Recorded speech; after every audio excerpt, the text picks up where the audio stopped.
নমস্কার বন্ধুরা, আমার রান্না বান্না চ্যানেলে তোমাদের সকলকে স্বাগত জানাই। আজ আমি বানাবো কালো জিরে ফোড়ন দিয়ে নিরামিষভাবে শসার তরকারি। এই শসার রেসিপিটি ভাত রুটির সাথে খেতেও যেমন ভালো লাগবে, তেমনি সকালে মুড়ির সাথেও খেতে অপূর্ব লাগবে। রেসিপিটি তোমাদের সম্পূর্ণ দেখার অনুরোধ রইল। আর ভালো লাগলে একটি লাইক, শেয়ার আর সাবস্ক্রাইব করে দেবার অনুরোধ রইল। আর তার সাথে তোমরা যারা আমার ফেসবুক পেজ থেকে দেখছো তাদেরও পেজটিকে ফলো করে দেওয়ার জন্য অনুরোধ রইল। আমি এখানে শসার খোসা ছাড়িয়ে শসাগুলোকে একটু ডুমো ডুমো করে একটু কেটে নিয়েছি। তবে শসা কচি হলেও যেমন তরকারিটা খেতে ভালো লাগবে, তেমনি শসা একটু বড় হয়ে গেলে বা বাড়তি হয়ে গেলেও সেই তরকারি খেতেও ভালো লাগবে। এবার রান্নাটা শুরু করব। এর জন্য কড়াতে অল্প পরিমাণে তেল দিয়ে তাতে একটা শুকনো লঙ্কা ছিঁড়ে ফোড়ন দিলাম। লঙ্কাটা ফোড়ন হয়ে গেলে সাথে অল্প করে একটু কালো জিরে ফোড়ন দিলাম। এবার শুকনো লঙ্কা কালো জিরে কিছুক্ষণ একটু তেলে নেড়ে চেড়ে নেব।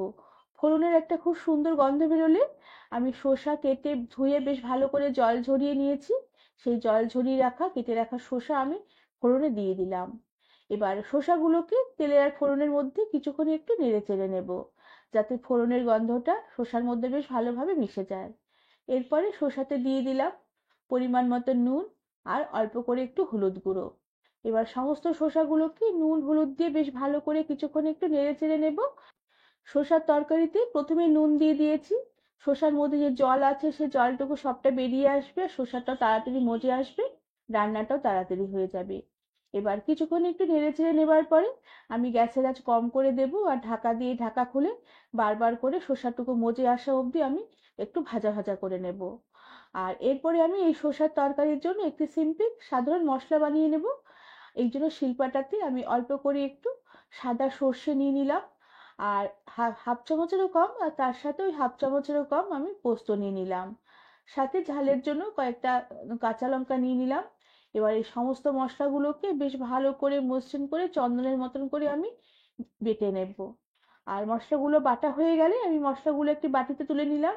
আর তার সাথে শিলপাটায় যে মশলা বেটেছিলাম সেই শিলপাটা ভালো করে ধুয়ে সে জলটুকু আমি মশলার বাটিতে উঠিয়ে নিলাম। এতে যে আমি তরকারিটা রান্না করব সেই তরকারির স্বাদ বেশ ভালো হবে। আর এদিকে শসাটাও ঢাকা খুলে ঢাকা দিয়ে কম আঁচে বেশ অনেকক্ষণ ধরে নাড়াচাড়া করে নিয়েছি। শসাটা বেশ অনেকটাই মজে এসেছে, হালকা একটু ভাজা ভাজা হয়ে এসেছে। এবার যে আমি মশলা বেটে রেখেছিলাম সর্ষে পোস্ত, সে বাটা মশলাটা দিয়ে দিলাম। সাথে মশলার বাটি ধোয়া সামান্য করে একটু জল দিয়ে দিলাম। তবে এখন আমি আলাদা করে আর নুন আর হলুদ দেবো না, নুন হলুদ শসা ভাজার সময় দিয়ে দিয়েছিলাম। এবার সমস্ত মশলাগুলোকে শসার সাথে বেশ ভালো করে নেড়েচেড়ে কিছুক্ষণ একটু কষিয়ে নেব। যেহেতু মশলার বাটি ধোয়া সামান্য করে একটু জল দিয়েছি, তাই গ্যাসের আঁচ কম করে দিয়ে ঢাকা দিয়ে রেখে এই মশলার জলটুকু শুকিয়ে আসা অবধি আমি রান্না করে নেব। আর কিছুক্ষণ ঢাকা দিয়ে রেখে দেবার পরে ঢাকনা খুলে নেব। আর বেশ ভালো করে নেড়ে চেড়ে সমস্ত শসাগুলোকে মশলার সাথে একটু কিছুক্ষণ কষিয়ে নেব। তবে খুব একটা বেশিক্ষণ কষাবো না। কিছুক্ষণ একটু শসাগুলো মশলার সাথে নেড়ে চেড়ে নেবার পরে আমি অল্প করে একটু জল দিয়ে দিলাম, যেহেতু আমি তরকারিটা একটু ঝোল ঝোল বানাবো। তবে খুব একটা বেশি জল দেব না, আমি অল্পই জল দিলাম। আর আমি এখানে যে শিলপাটার যে মশলাটা বেটেছি সেই শিলপাটা ধোয়া জলটাই আবারও দিয়ে দিলাম। আর বেশ ভালো করে সবকিছু নেড়েচেড়ে মিশিয়ে নেব। আর আমি ঝোলে আলাদা করে আর কাঁচা লঙ্কা দিলাম না, তবে তোমরা একটু ঝাল ঝাল খেতে চাইলে এই আলাদা করে চেরা কাঁচা লঙ্কা দিতে পারো, তবে সর্ষের তরকারি খুব একটা ঝাল হলে খেতে অতটা ভালো লাগে না। এবার সবকিছু বেশ ভালো করে নেড়েচেড়ে মিশিয়ে নেব। আর তরকারি একটু ঝোলটা ফুটিয়ে নেব।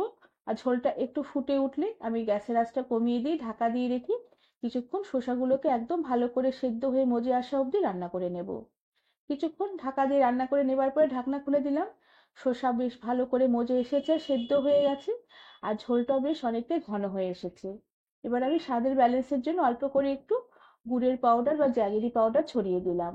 এবার সবকিছু বেশ ভালো করে নেড়েচেড়ে মিশিয়ে নেব। আর এরপরে আমি অল্প করে একটু কাঁচা সর্ষের তেল উপর থেকে ছড়িয়ে দেব, এতে এই শসার তরকারির স্বাদ বেশ ভালো হবে। আর এরপরে গ্যাসের আঁচ বন্ধ করে দিয়ে ঢাকা দিয়ে রেখে কিছুক্ষণ স্ট্যান্ডিং টাইমে রেখে দেবার পরে আমি এই শসার তরকারি রেসিপিটি সার্ভ করে দেব। বন্ধুরা, আমার আজকের এই শসার তরকারি রেসিপিটি তোমরা সহজেই বানিয়ে নিতে পারবে। খুব একটা বেশিক্ষণ সময় লাগে না, অল্প সময়ের মধ্যে বানানো হয়ে যাবে। আর এখন বাজারে প্রচুর পরিমাণে শসা পাওয়া যায়। এই গরমে কাঁচা শসা যেমন খাওয়া ভালো, রান্না করে শসার তরকারি খাওয়া শরীরের পক্ষে অনেক ভালো। আর এরকম ভাবে খুব কম সময়ের মধ্যে তরকারিটি তোমরা রান্না করে নিতে পারবে। রুটি, পরোটা, ভাত বা মুড়ির সাথে খেতে অপূর্ব লাগবে। রেসিপিটি তোমাদের ভালো লাগলে একটি লাইক, শেয়ার আর সাবস্ক্রাইব করে দেবে অনুরোধ রইল।